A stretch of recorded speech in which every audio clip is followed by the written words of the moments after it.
What exactly is nationalism, and what are the pros and cons? Hey, it's Dan Zimmerman, and welcome back to Illustrate to Educate. In this short video, we'll dive into a detailed explanation of the basics of nationalism, providing examples, pros and cons, and much more in a simple and easy to understand way. And if you find this video to be helpful, be sure to like, comment, share, and subscribe, and consider supporting the channel by becoming a member.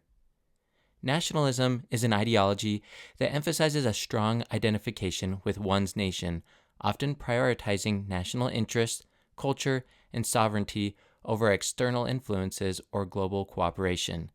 It is the belief that people who share a common language, culture, history, and territory should have their own independent nation-state. Nationalism can serve as a unifying force, fostering a collective identity and strengthening national pride. However, when taken to extremes, it can lead to exclusionary policies, conflicts, and even aggression toward other nations or minority groups. Throughout history, nationalism has played a key role in shaping countries and movements.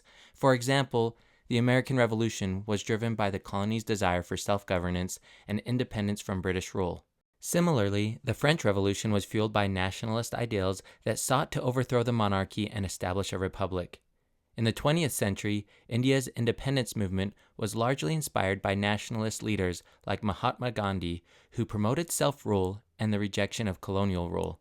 More recently, Brexit showcased national sentiments, with many in the United Kingdom advocating for independence from the European Union to regain full control over national laws, economy, and borders.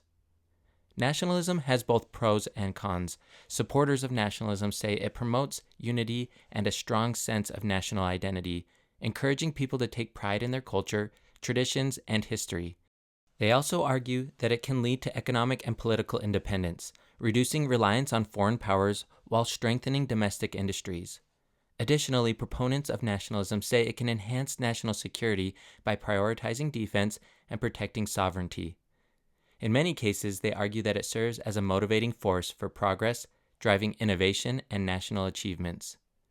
However, nationalism has its cons as well. In extreme forms, critics argue that it can foster xenophobia, racism, and hostility toward immigrants or minority groups. Critics point out that authoritarian leaders have used nationalism as a tool to suppress dissent and maintain power, justifying aggressive policies under the guise of national unity.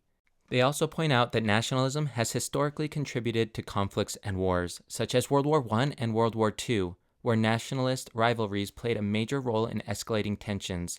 Furthermore, critics argue that excessive nationalism can discourage global cooperation, leading to isolationist policies that harm international relations, trade, and efforts to address global challenges like climate change.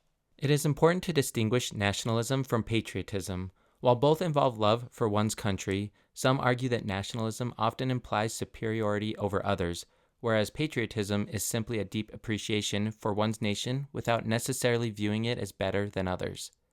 On the other hand, others would argue that patriotism tends to be more inclusive, fostering unity without excluding or antagonizing those who are different. Nationalism, on the other hand, can be more rigid and exclusive, which critics argue can sometimes lead to divisions within a country or conflicts with others. Did you find this video about nationalism to be helpful? If so, don't forget to like, comment, share, and subscribe to Illustrate to Educate to support more simple and objective videos on topics that matter. If you liked this video, please check out the channel for more political videos and consider becoming a member of Illustrate to Educate.